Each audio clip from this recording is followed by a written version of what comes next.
At ngayon naman, alamin natin ang exciting na buhay ng isang patrol ng Pilipino, si Atom Arroyo. Atom, kamusta ka naman dyan?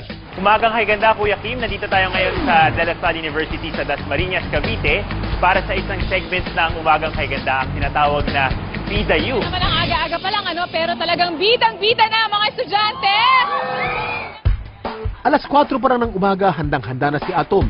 Dahil bukod sa pagiging reporter, isa rin siya sa host ng inyong pambansang morning show na Umagang kay Ganda.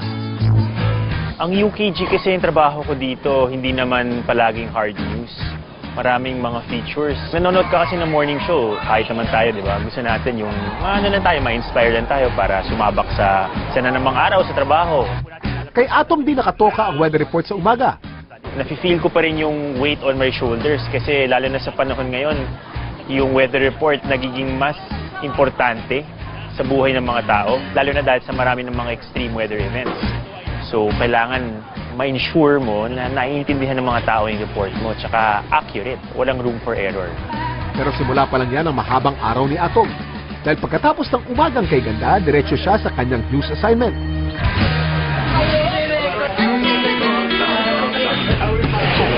Hello, Atom. Hello? Gusto 1:30 yun. Kailangan na maaga-aga. Okay, sige. So, pag ganito, lagi kaming in touch sa aming minder sa desk. Kaya naman nahati ang gusali sa bahaging green. Taong 2007 ang maging reporter si Atom. Pero alam niyo bang walang koneksyon sa telebisyon o balita ang tinapos niyang kurso sa kolehiyo? Yung intention ko, maging isang siyentista, maging isang physicist. Nagpahinga lang ako ng konti, tapos ayun, nandito na ako ngayon. Napadpad na ako sa pagiging isang broadcast journalist. Tingin ko kasi yung pagiging mamamahayag ay isang trabahong pwede kong gawing panghabang buhay. Bukod sa UKG at TV Patrol, May mga bagay na naghahanap ng paliwanag. napapanood din si Atom tuwing Biyernes ng hapon sa programang Hiwaga.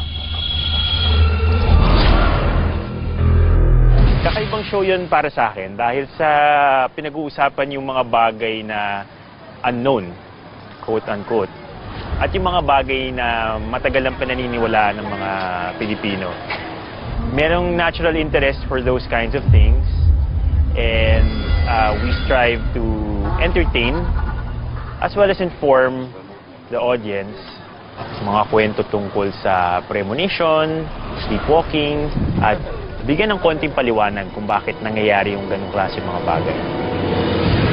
Tawa nga kasi parang I'm wearing different hats. Parang in the morning, I'm the perky morning person. Tapos sa news naman, I'm the serious, well, I would hope na responsible journalist. And then sa Hiwaga, parang I'm the mysterious, serious guy pa rin. So, buti hindi ko na pagpapalit-palit.